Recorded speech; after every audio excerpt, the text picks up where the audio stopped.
ইনকিলাব মঞ্চের মুখপাত্র শহীদ শরীফ ওসমান হাদী হত্যা মামলার নতুন মোড়।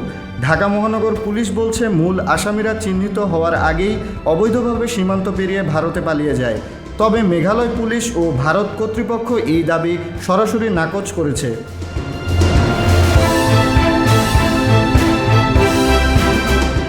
হাদী হত্যা মামলার তদন্তে অগ্রগতির কথা জানিয়ে রোববার রাজধানীর মিন্টো রোডে ব্রিফিং করেন ঢাকা মহানগর পুলিশের অতিরিক্ত কমিশনার মোহাম্মদ নজরুল ইসলাম।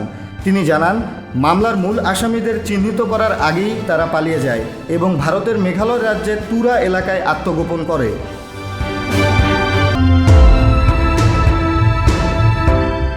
ডিএমপি জানায়, এখন পর্যন্ত এ মামলায় মোট 11 জনকে গ্রেফতার করা হয়েছে।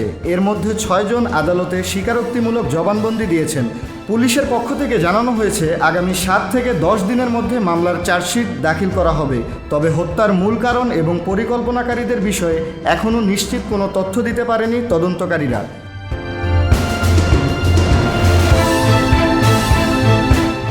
এদিকে ভারত সম্পূর্ণ ভিন্ন অবস্থান নিয়েছে। মেঘালয় পুলিশ জানিয়েছে, এই হত্যাকাণ্ডে সংশ্লিষ্ট কোনো সন্দেহভাজন তাদের রাজ্যে পালিয়ে যাওয়ার তথ্য তাদের কাছে নেই। কোনো গ্রেপ্তার বা আটকও হয়নি বলে জানিয়েছে রাজ্য পুলিশ। ভারতের সেন্ট্রাল ইন্টেলিজেন্স ব্যুরো আইবিতেও এ বিষয়ে কোনো তথ্য নেই।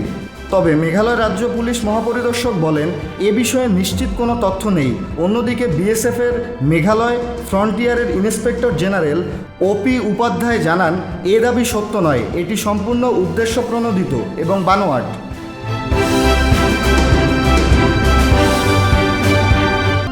হিন্দুস্তান টাইমসকে মেঘালয় পুলিশ সদর দপ্তরের এক কর্মকর্তা জানিয়েছে, পুত্তি বা স্বামী নামে কাউকে শনাক্ত বা গ্রেফতার করা যায়নি।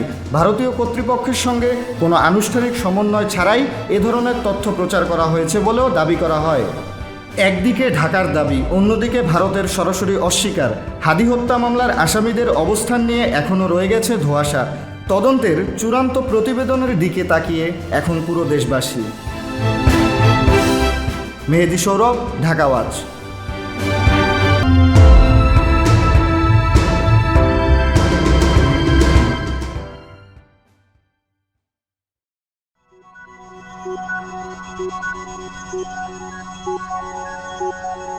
Thank you.